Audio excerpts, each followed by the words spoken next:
Hey, everybody. Welcome into the back room. I'm Andy Ostroy. We have filmmaker Ken Burns back with us today. We'll chat with Ken in just a moment. But first, thanks for tuning in. We appreciate you listening, and we'd love to hear your comments. So email us at backroomandy@gmail.com and or post on our social media, and we'll read some feedback next time. And if you like the podcast, please rate and review and follow or subscribe, and you'll be notified every time we post a new episode. So Ken Burns has been making documentary films for almost 50 years. Since the Academy Award-nominated Brooklyn Bridge in 1981, he has gone on to direct and produce some of the most acclaimed historical documentaries ever made, including the Civil War, baseball, jazz, the war, the national parks, America's Best Idea, Prohibition, the Roosevelts, an intimate history, the Vietnam War, country music, the U.S. and the Holocaust, the American Buffalo, and Leonardo da Vinci. Future film projects include Emancipation to Exodus and LBJ and the Great Society, among others. Ken's films have been honored with dozens of major awards, including 17 Emmy Awards, 2 Grammy Awards, and 2 Oscar nominations. In September of 2008, at the News and Documentary Emmy Awards, Ken was honored by the Academy of Television Arts and Sciences with a Lifetime Achievement Award. In November of 2022, Ken was inducted into the Television Academy Hall of Fame, and we're thrilled to have him with us today to discuss his latest masterpiece, The American Revolution. Ken, welcome back into the back room. Great to be with you, Andy. So congrats on the series and the very deserving acclaim it and you have been getting. In my opinion, it should be required viewing in schools because there is just so much to be learned from it. I also have to say, for history nerds, it's like the equivalent of the Beatles' epic 8-hour Get Back series. Thank you. We it was a total surprise, and the we is important. This is co-directed by Sarah Botstein and David Schmidt, and written by a longtime collaborator, Jeffrey Ward, and a lot of talented people, editors and researchers and producers and map makers and things like that. So it was just a revelation for us, and took nearly a decade to wrestle it all to the ground. Yeah, well, just like when I watched Get Back, and a lot of people were like, 8 hours, it's too much. I was like, not enough. Not enough. Not enough. I could take more. So the historian Alan Taylor says in episode 2, quote, "The greatest misconception about the American Revolution is that it was something that unified Americans. It leaves out the reality that it was a civil war among Americans." I would venture to guess that most Americans have little understanding or appreciation for that reality. No, it's true. And you could even say that our Civil War, which is the subject of a film that I devoted a lot of time to making, was not a civil war, but a sectional war, one part of the country against the other. A civil war involves huge amounts of civilian deaths, of which outside of Missouri and eastern bleeding Kansas in our Civil War, they're not. But our revolution is a civil war, and it's also a world war, a global war over the prize of North America. That's been probably the 4th or 5th global war over the prize of that. I think we think that democracy was the intent of it. It was not. It was an unintended outcome of it. There are lots of other things, and understand the variety of the players involved is super important. We tend to think, and understandably, there are no photographs, there's no newsreels. We know what the paintings are. They're very heroic, that it's a bunch of guys in Philadelphia thinking up great thoughts, and there were a bunch of guys in Philadelphia, and they were as great of thoughts that have ever been thought. But it's not the whole story, and it's not how did this, argument between Englishmen break into a revolution that was about bigger rights, and who was involved. I mean, this is about, 13 states that had almost nothing in common. The difference between somebody from Massachusetts and Georgia was, a gulf that no one was going to be able to put together or close, and George Washington was able to. This involves women. This involves children. This involves free and enslaved Black people. This involves Native Americans. It involves Irish and Scottish and Welsh and English soldiers and their generals and their ministers and their king, and German soldiers and officers and French kings and ministers. I mean, it is so complicated. By the time the war is over, it's being fought in the subcontinent of India, in what is now the Philippines and Gibraltar. Spain has joined France, and the Netherlands has too. This is a big global conflagration that originally intended to be a kind of Republican government that only white men of property would have to do it. But in order to win that revolution, a lot of people had to contribute, and then some of them had to be rewarded. And democracy is one of the unintended consequences of that revolution. Hmm. And the revolution is one of the most mythologized periods in American history. What myths in particular do you feel were most important for you to sort of interrogate and or dismantle? We don't have to do that. If you do that, then you've accepted a kind of binary. You get stuck in that kind of action. I can tell you that nowhere do people say don't fire until you see the whites of their eyes. Betsy Ross is not mentioned. Nobody, Paul Revere does not gallop the redcoats are coming, the redcoats. He says the regulars are coming out, not as sexy. So I think what you do is you just say, I have a set of assumptions about it. Some of them aren't true, but you don't have to point neon signs at it. I think what you have to do is just go deep, do a deep dive and figure out what actually took place and what were the reasons for why that took place. And it's always inevitably incredibly complex and incredibly interesting. And it isn't just a nerdy thing. I mean, anybody who is concerned about the United States, anybody who loves their country, and we're calling balls and strikes. We have no political agenda to address in this film.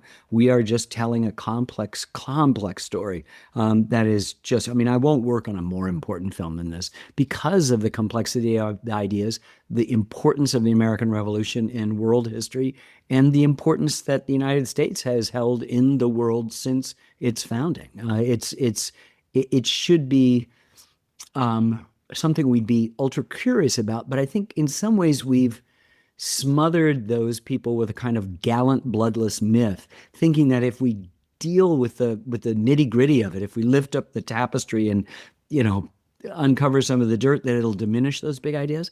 It's the exact opposite. Those big ideas are made even more inspiring by what actually transpired. And just to go to one point that you made, we enjoyed a grant from a foundation, the Kern Family Foundation in Wisconsin, for the production, but they gave an even larger grant of nearly $7 million to PBS, who have mounted the largest educational outreach in the history of the network. And so they're already able to reach every schoolroom, every classroom in the country. And so we're really excited by materials that we've developed with the educators for third, for fifth, for eighth, for 11th, for continuing education and obviously higher ed, college stuff. It's very robust, and I think it'll be possible for this film to live. Today is a school day in the United States, as our Civil War series, which is 35 years old and still being shown hundreds of times today. Not the whole thing, but maybe 40 minutes about Gettysburg, or 40 minutes about black troops, or 40 minutes about Lincoln, whatever it might be. It's in continual rotation, and that's exciting. And I'd like to see the Revolution, our film in the American Revolution, have that same sort of deep reach. Mm-hmm. And your work often highlights tensions between America's ideals and its realities. How did the revolution embody that contradiction? Well, it's always true. It's true in any event. The thing that is just start at the beginning, after I love you, which is the most important sentence in the English language, I would argue that we hold these truths to be self-evident, that all men are created equal, that they are endowed by their creator with certain unalienable rights, that among these are life, liberty, and the pursuit of happiness. That is the second most important sentence. And it's written by a man who owned other human beings. So right there you have a contradiction. But the way our binary world works is that you throw him out or you ignore that inconvenient truth. And that's not the way storytelling goes. Storytelling is always about understanding the complexities of the stuff. Same is true. We have this incredibly diverse, amazing cast of characters. We introduce you to many of the people you've heard of, but also many, many people that I'd never heard of, scores of them. But at the end of the day, there's only one person who's responsible for our country, and that's George Washington. Now, he's deeply flawed. He's rash on the battlefield, risking his life and therefore the entire cause. And he makes a couple of stunning battlefield mistakes, tactical mistakes, that cost him, not just one, two, maybe three battles. And yet there's nobody that could have held the country together. He knew how to make that Georgian and that person from Massachusetts realize that they were Americans. He knew how to inspire people in the dead of night. He knew how to pick subordinate talent without a worry that they might overshadow them, even though some of them were better generals than him. He knew how to defer to Congress, and more importantly, twice. First his military commission, and then his presidency. He gave up power twice. I mean, it's just set in motion, this example. So it's easy to sort of go at the binary of ideals and failed ideals, but everybody has that massive contradictions. Our notion of heroism has nothing to do with perfection. If you expect that, there are no heroes. But the Greeks, we inherited this notion from the Greeks, who are interested in the inner negotiations, inner war sometimes between a person's strength and their weaknesses. So Achilles has his heel and his hubris to go along with his great strength, and it is that negotiation between these seeming opposites that define heroism, that define the human experience. And you can't be married, you can't have children, you can't be in strong friendships, you can't be in work unless you understand that the only thing that's binary is our just incredibly superficial politics and media. Yeah, and for me, one of the things I was particularly struck by was the brutality and abject cruelty during this war on all sides. All sides. All sides. It is phenomenal. And I think that as I suggested, I think we've encrusted the revolution with the barnacles of sentimentality and nostalgia. And so nobody gets killed. It's just big ideas. And that's one way to do it. But to understand, it's probably a proportional sacrifice to the Civil War. That's 750,000 people murdered. We don't know what the death rate is. There's just no way of knowing. It coincides also with a continent-wide pandemic of smallpox and typhus and other things that kill way more people than that. And some of them are soldiers who are mixing together for the first time.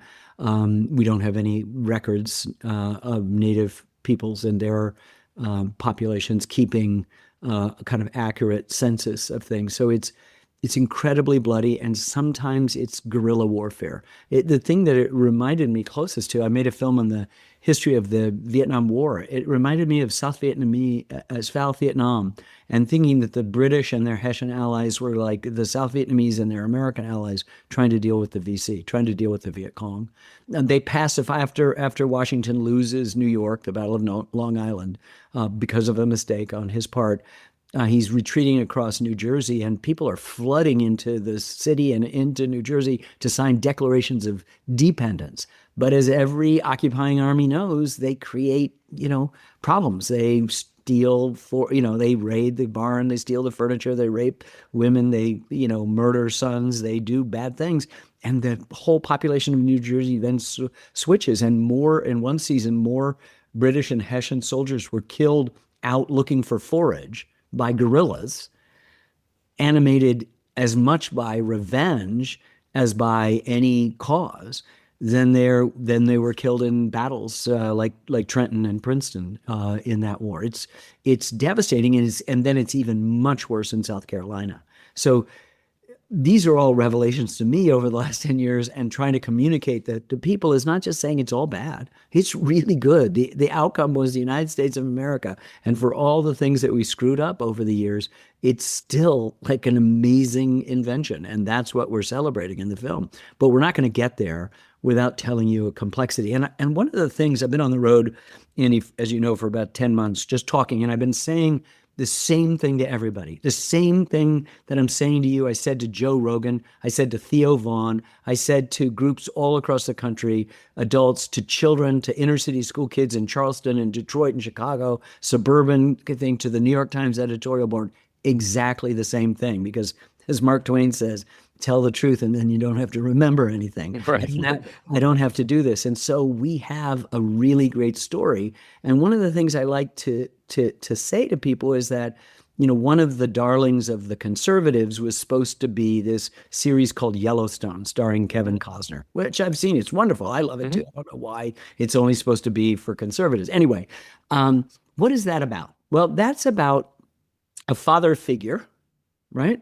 The father of this story, who is this very wise man, and he has 3 kids, and he's also a murderer. When people screw up or piss him off, They end up dead and in a ravine, never to be found again. He's got a very strong-willed daughter who's exactly the same way as him. He's got one son who's conflicted, married to a Native American woman, and also trying to figure out what his relationship is to his family and his father. The other son is Benedict Arnold. There's a ranch hand whom the daughter is in love with, and he oversees a group of ranch hands that are black and white, gay and straight, old and young, from all parts of the country.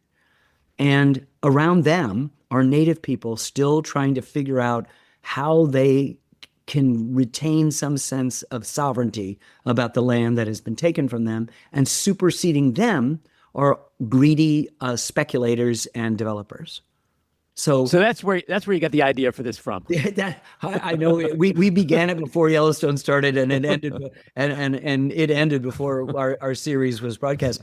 But no, I'm just trying to say that all of us are drawn to the complexity of stories, and it's only the insistence of orthodoxy that says it should be only one way, right? And you just go, wait a second, how is that possible? I fully enjoyed Yellowstone, every act of it and every character in it, and it's all complex. So's William Shakespeare, if you want to take an even highbrow thing. But somehow our history has to be, either one thing, or the other, and it can't just be both. Wynton Marsalis said that to me in jazz. He said, sometimes a thing and the opposite of a thing are true at the same time. We know that. We know that.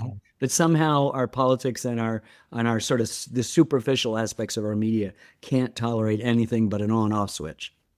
Yeah, and speaking of truths, and you touched on this a little while ago, and I think it's really important to note the amount of time that the series devotes to the role of enslaved people, free people, Native Americans, women, groups whose experiences are often sidelined in traditional revolutionary narratives, especially those taught in schools. I mean, I don't ever remember being taught about. You could argue that the first casualty of the American Revolution is in the Boston Massacre, when 5 men were killed by British soldiers occupying Boston in the spring of 1770. And the first one killed was Crispus Attucks, a mixed race Native American and black man there. Blacks are fighting in Lexington and Concord. Blacks are fighting in Bunker Hill and Distinguished. In fact, we follow the fortunes of a young 14-year-old boy who's now beginning to regret that he signed up.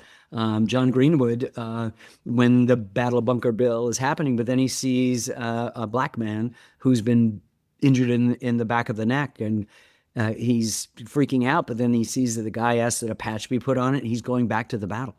And he said it made him strong and feel more like a soldier. Native people are part of it. The 13 colonies are superimposed on their land. There are many Native peoples who are either coexisting or have been assimilated, and on our western border are not like one them. It's like many distinct nations, as distinct as France is from Prussia. Shawnee are from the Cherokee, and they've got different languages and different beliefs and different relationships to the British or the French or the colonists. And so it's very confusing. In any city that you went into, say, just pick Philadelphia, you're going to see Native people from many different tribes just walking through there. Women are central to the story of the Revolution. The resistance doesn't happen without them foregoing British goods, and they're often fighting. They're certainly accompanying the armies. You don't think of these armies as having women there and children, and they're doing the wash. They're tending to the dead. They're and the wounded. It's an amazingly dynamic and fluid situation. And the image of the sturdy militiamen, they're often the first ones to leave, to plant the crops, to harvest the crops. And what ends up being the Continental Army are a bunch of teenagers, jobless people, second and third sons without the chance of inheritance, recent immigrants, nobody's owning property. And what had begun as a war to defend the rights of property owners is fought largely by people who own little or no property at all. That's one of the dynamics of the revolution. And so I'm sorry, you have to tell the complexity of the story, why certain things happened. And if that's hard for you, then you can go back and stick your head back in the sand. Is there a personal story or a particular figure from the revolution that's moved you the most? Well, There are dozens, and George Washington is one. I mean, I Hmm. understood a little bit more than just let's just put it this way. David He McCullough, liked his slaves. David McCullough said there's no foreseeable future in the past, right? So nobody knows how this is going to turn out. Not George Washington, not John Greenwood, right? Not Betsy Ambler, who's 10 years old and lives in Yorktown, but is a refugee for most of the war, traveling all around Virginia. We don't think of Americans as refugees in that way. Um, there's a guy, Joseph Plum Martin from Connecticut, who signs up a few days after the Declaration of Independence. He's blooded. He sees his first action in the Battle of Long Island, the biggest battle. And he's there climbing over Redoubt number 10 at Yorktown, 5 years later, a little bit over 5 years later. It's an amazing story. He's like the quintessential grunt that you see in World War II movies or Vietnam movies, or they're in every war, and they like accept what the orders are given. They don't like their officers. They don't like the food. They're fighting for something, and there's something incredibly directly honest about about Joseph Plum Martin and what he leaves us. But that, people say, who's the best writer? Is it Franklin? Is it Jefferson? Who it is? Adams? Is it Washington, who writes really, really beautifully? It might be Abigail Adams, right? Thank God they were split up. She was split up from her husband for so many years because we have one of the greatest correspondents in history. All these people are interesting. They're Native Americans that have dynamics. They're agonizing over who to go with. They think, well, you'll go with the British because they don't want our land. But of course, if the British win, the continent's going to be taken over by them too, And we, by the way, did not call it the Eastern Seaboard Congress, and we didn't put George Washington in charge of the Eastern Seaboard Army. We called it the Continental Army. We knew where we were going. We knew what we wanted, and we were planning to take it by hook or by crook. And so I'm sorry, we call balls and strikes. And in our world, we live in a world in which it's just a highlight reel. And in that highlight reel, all Babe Ruth does is hit home runs. But Babe Ruth strikes out more times than he hits home runs. He sometimes hits into game-ending double play. And oh, by the way, he only comes up to bat once every 9 times. So sometime, as our most recent World Series proved to us, that a middle infielder, a second baseman, might be of central importance at a critical time. And so all we've done is just called balls and strikes. It does not take away from all the home runs that George Washington hit. The series has aired during a particularly tumultuous time in our country. We are living in a polarized political era. What do you hope modern viewers take away from a story about rebellion, about nation building, and competing visions for America? Yeah, well, I mean, you've hit the nail on the head. I mean, first of all, we have to, as Lincoln said, disenthrall ourselves, which means stop being a slave to something, which is an interesting choice of words. We're a slave to our own sort of self-importance, our own narcissism, our own sense that our time is the most important time, a sense that this could not be any worse than it is right now. In fact, the revolution is a much worse time. We're way more divided back then over the same sorts of issues with the same sort of people. Human nature doesn't change. There's the same combination of virtue and venality back then as you can find now. And so stop making it seem like this is always the worst, that the sky is falling, that too much navel gazing or a kind of these forces are that are swirling now are the forces that have always been around. They've been around every era and every event that I've ever taken, whether it's a war or not. They are present.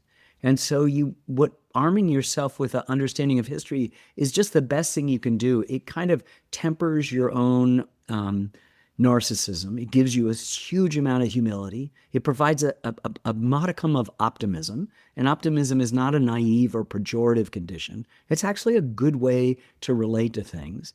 And it gives you a longer view. Like I remember during the '08 meltdown, which I know you remember, I had a friend who was in the financial services industry. He said, man, this is a depression. I've never seen it worse. I said, in the depression in many American cities, the animals in the zoo were shot and the meat distributed to the poor.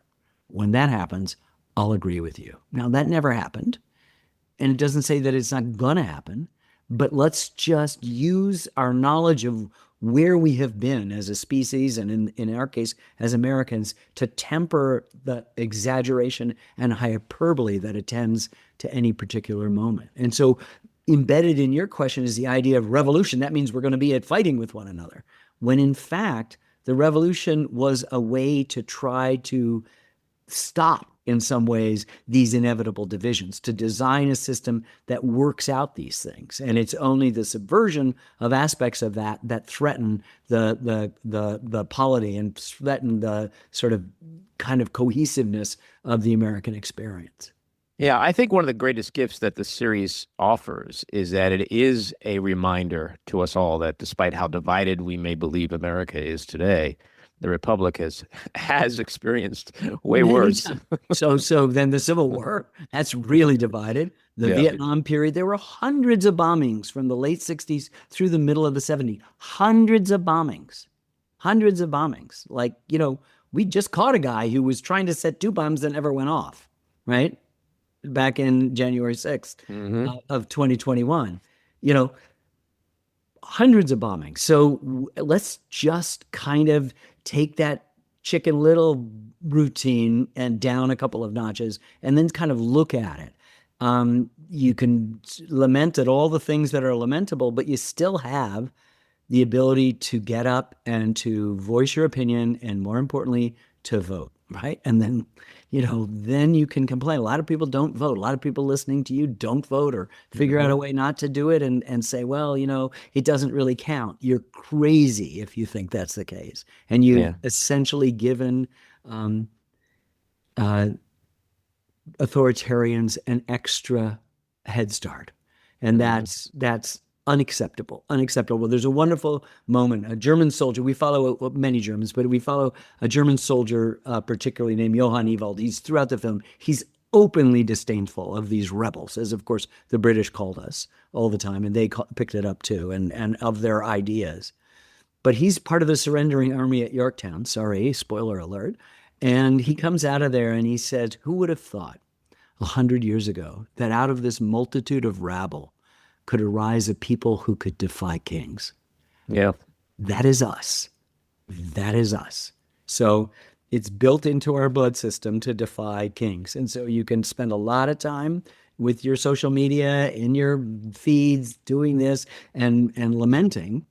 And it's another thing to get up and go out and just say, not gonna stand for this, right? People say the founders would be rolling in their graves. You know what? They probably would be if they could come here. They wouldn't be surprised that somebody was seeking more authoritarian power. They tried to reverse engineer everything about that. What they'd be so disappointed in was that Article 1 is not the executive. Article 2 is the executive. Article 1 is the legislative, that the legislative branch had ceded so much of its power to someone who was also concurrently trying to get more monarchical, more authoritarian power. That would be the thing they would just say, what? We designed this for you, the legislators, the voice of the people, and you're what? That would be the thing that they'd be really, really disappointed in, I think. If you could correct one widespread misunderstanding Americans have about the revolution, what would that be? I don't know. There's so many. I'm not sure I'm in the correcting business. I'm sort of in the trying to tell a good story business, which means that you're always dealing with a lot of free electrons and loose ends and inconvenient facts and stuff that doesn't fit. I just think that it's the rawness, the realness of it, that when you tell a good story that happens to be rooted in the past, and people feel like they're present, which is what I'm hearing. Like, I feel like I finally know who George Washington is, or I finally understand what it was like to be in a battle, whether hot or cold, in Quebec with Benedict Arnold, our great star general, until he's not, or in Monmouth Courthouse in New Jersey, where it may be close to 100 degrees and 20 Brits are dying every day of heat stroke. I mean, to say that there are loose ends is to describe human beings. So it's not an attempt to sort of correct something. It's an attempt to sort of try to put your arm around the complexity of the situation and bring it back as near you can in something that people will recognize as just that. Like, you cannot fit all of your convenient theories, whether you're left, right, or center, your round theories into the square peg of the revolution, or vice versa. And that's great. I made a film on baseball, and then I made an update of the film on baseball called The 10th Inning, and I interviewed again Tom Boswell, who was the great, now retired sports writer for the Washington Post. And out of the blue, when we're talking about steroids and Barry Bonds and how to handle that, he said, John Keats, the poet, said of William Shakespeare, another poet and playwright, that Shakespeare had what Keats called was negative capability, the ability to hold things in tension, good and bad, and not make a decision. Like the moralist in us wants something right away, good, bad, white hat, black hat, whatever it might be. But to hold that in tension is exactly what our faith, what our art, what our humanity demands. And then you don't see the other as an other. You see there's only just us. I mean, like the US, it's just us. There's no them. So when you see somebody decrying an immigrant in a nation of immigrants, or saying that we've got to go back to some, with regard to the founding and the revolution, some heritage, blood and soil thing, well, then you're talking about Native people. Because it's their land, and it's their soil, and it's their blood, and it's their heritage. And we've been here for what, 9, 10 generations, and they've been here for 600. Mm-hmm. So there's just more, the deeper you dive, you're not excluding anybody. You're not revising history. You're pulling the lens back and going, holy Toledo, it's not this guy on the dollar bill. He didn't know he was going to be on the dollar bill. He didn't know he'd be on the quarter. He didn't know he'd have a big pointy thing in the national capital named for him, that across the country there'd be another state named for him. In every other state, there's some hamlet or village or county that's named for him. He had no idea that was going to happen. He was just a planter who happened to also be able to adapt and change. He arrives in Cambridge, Mass, and he says, we're not hiring any more we're not bringing on any more black soldiers, and that changes. He sees how they perform. He entertains the petitions of his officers, and he goes, oh. So as the historian Jane Kamansky, he had the hard no of Virginia planter, and then he had his mind changed. And that's all you ask of people, right? And he freed his slaves at his death, right?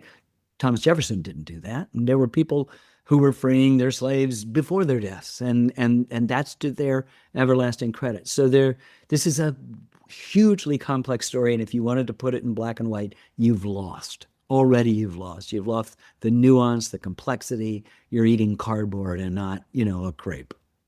And thanks for coming on and talking about it. Congrats it's always again. Great to be with you. With you, my friend. Yeah, it's a masterpiece, and people I should really watch this. It's available to stream for free, on PBS for free. Yep. And I hope they do that. Thanks so very much. Great to be with you. All righty, take care. This episode was produced and edited by me, Andy Ostroy. It was co-produced by Maddie Rosenberg and Jen Hammoud for Radio Free Rhinecliff, with additional editing by Maddie Rosenberg, music by Andrew Hollander, and graphic design by Cricket Langell. And with a special thanks to our sponsor, The Epicurean. Again, thanks for listening. Please rate and review wherever you get your podcasts, and subscribe to the Backroom with Andy Ostroy YouTube channel, where you can watch full videos of our interviews. See you next time.